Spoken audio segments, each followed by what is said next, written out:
semua aparat maritim, Polri, KKP, KPLP, seperti apa penugasannya. Sehingga kalau semuanya berada di satu titik, justru tidak efektif mungkin. Apabila disebar, mungkin lebih efektif. Pak, pimpinan izin interupsi sedikit. Pak Kasal, saya izin mendalami sedikit aja Pak. Mungkin kita nggak bisa selesai siang ini, tapi karena tadi sudah beberapa kali tersinggung terkait operasional TNI AL, salah satu komponen itu adalah bahan bakar minyak.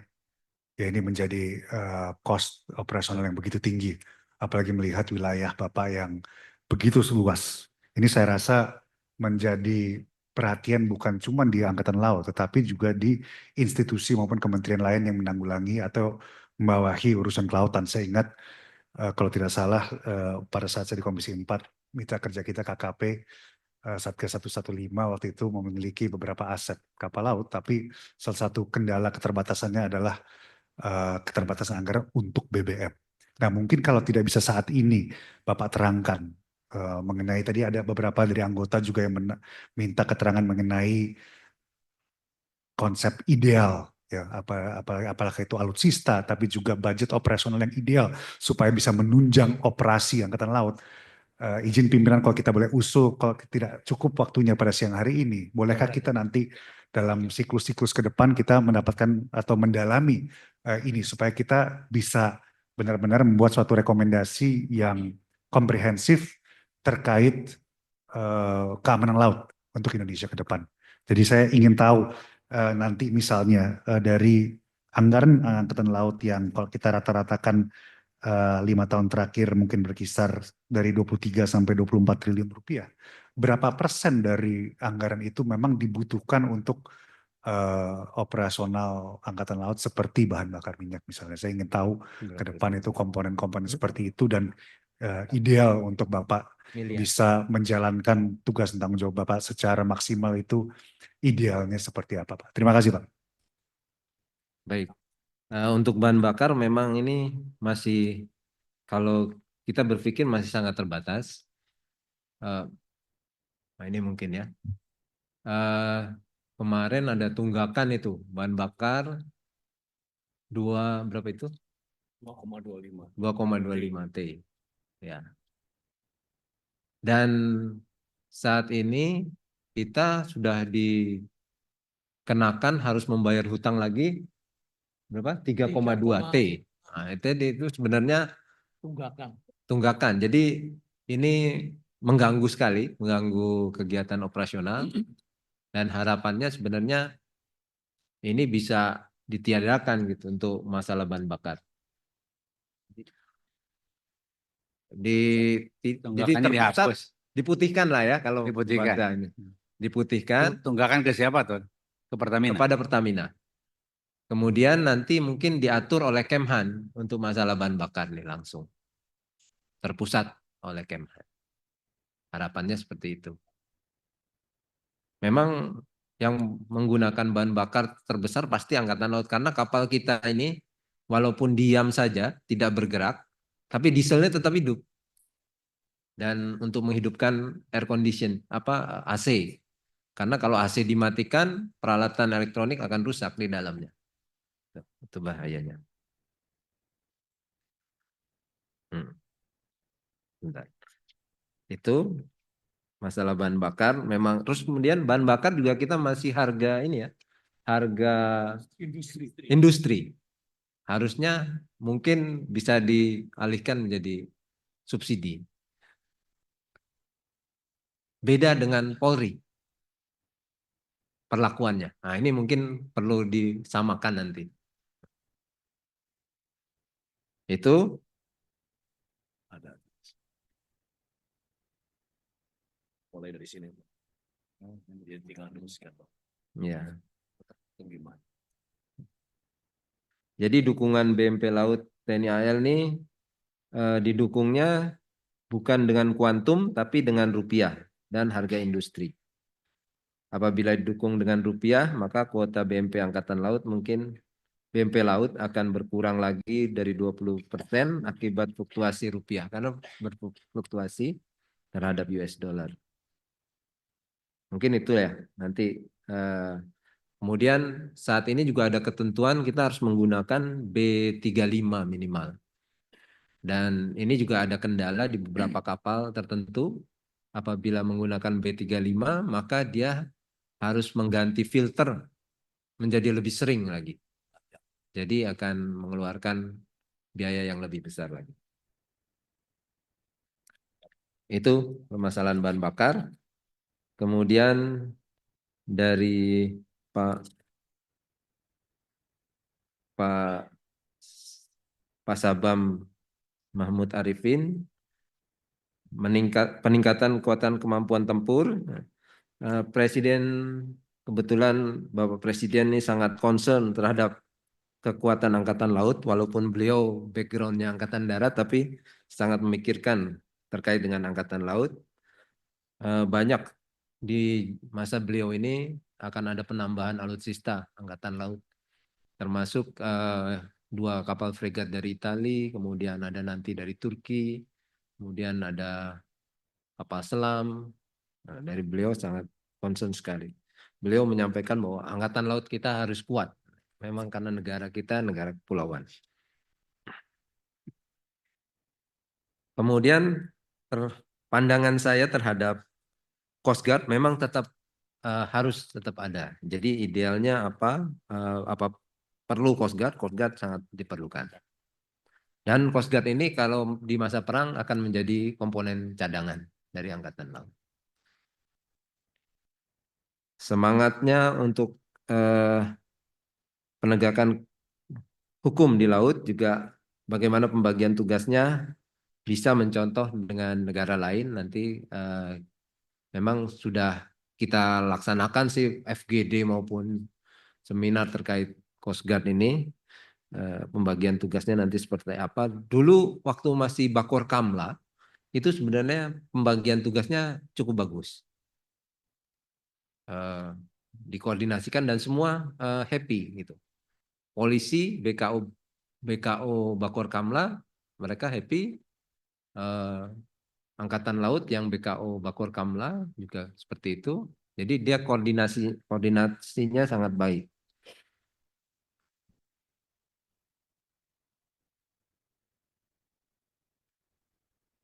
Kemudian dari Pak Mahfud Arifin, IT ini sangat penting, di mana laut kita sangat luas. Ini terkait dengan hal ini, kita meningkatkan Puskodal tadi, ya, tahap 1, tahap 2, tahap 3. Memang dengan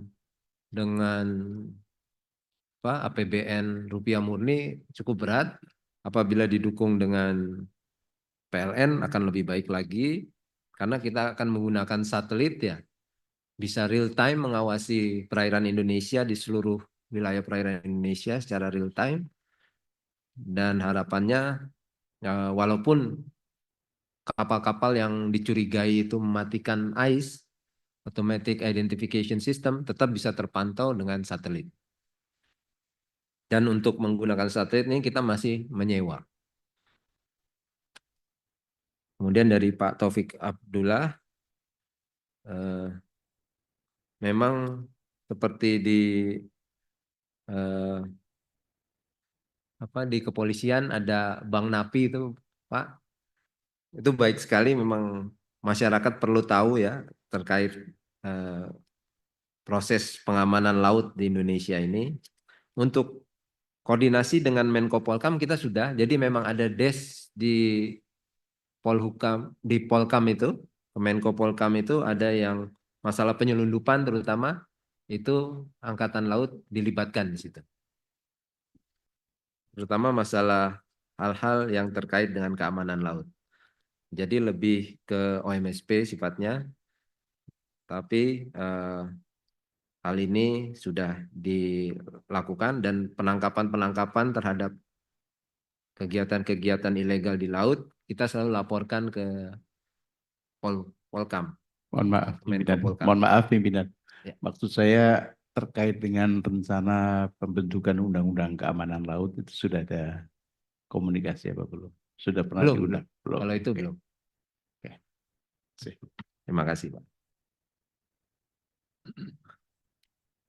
Kemudian perintah dari Presiden untuk sinergitas tetap, masalah ego sektoral juga harus dihilangkan, mungkin dihilangkan pelan-pelan. Ya caranya dengan apa? Ya harus dengan sering ketemu bersama. Jadi seperti yang saya sampaikan bahwa permasalahan sinergi ini memang hanya mudah diucapkan tapi sulit dilaksanakan. Namun kita selalu berusaha untuk sinergi. Seperti contohnya dengan Bakamla tadi, kita sudah mempersilahkan mereka menggunakan pangkalan kita, bahkan pendidikannya personel Bakamla juga dilakukan di Kodiklatal, di Angkatan Laut, dan di Batam juga di Batalion Marinir ya, di Yon 10 Stoko. Ya, termasuk senjata senjata seperti senjata ringan itu kita pinjamkan kepada KPLP. Ini contoh aja. Kita bersedia minjamkan senjata kepada KPLP, tentunya dengan izin dari Kementerian Pertahanan. Kemudian lemdik-lemdik kita juga bisa digunakan untuk pelatihan dari personel-personel baik Bakamla maupun KPLP.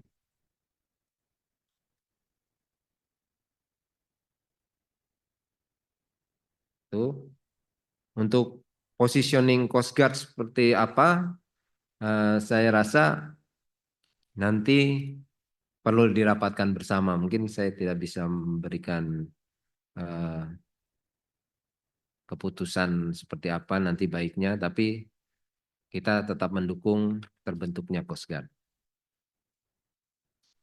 Kemarin pada saat melaksanakan multilateral naval exercise di Bali, kami juga mengundang Coast Guard pada saat membahas masalah International Maritime Security Symposium di Bali kemarin. Kemarin Angkatan Lautnya datang dari 38 negara di Bali, kita adakan pertemuan. Coast Guard juga kita undang, tapi hanya ada beberapa Coast Guard yang datang, tidak banyak. Tapi mereka juga sudah kita libatkan dalam bagaimana membahas menjaga keamanan maritim di kawasan, di regional. Jadi keamanan itu apa?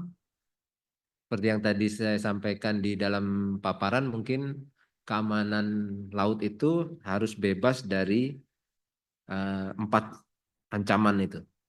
Pertama, ancaman tindak kekerasan di laut, kemudian bebas dari ancaman navigasi, bahaya navigasi, kemudian ancaman dari pencemaran lingkungan, kemudian dari kegiatan ilegal di laut.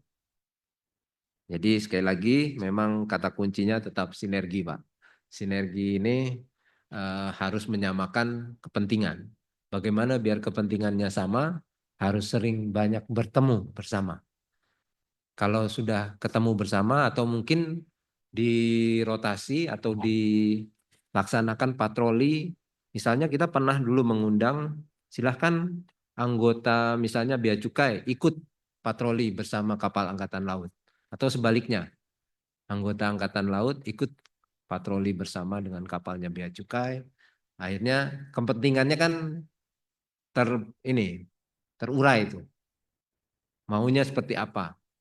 Kalau sudah sering ketemu, itu saya rasa sinergi itu akan terbentuk. Kalau kepentingannya udah sama, sinerginya pasti bisa tercapai. Harapannya seperti itu. Demikian. Mungkin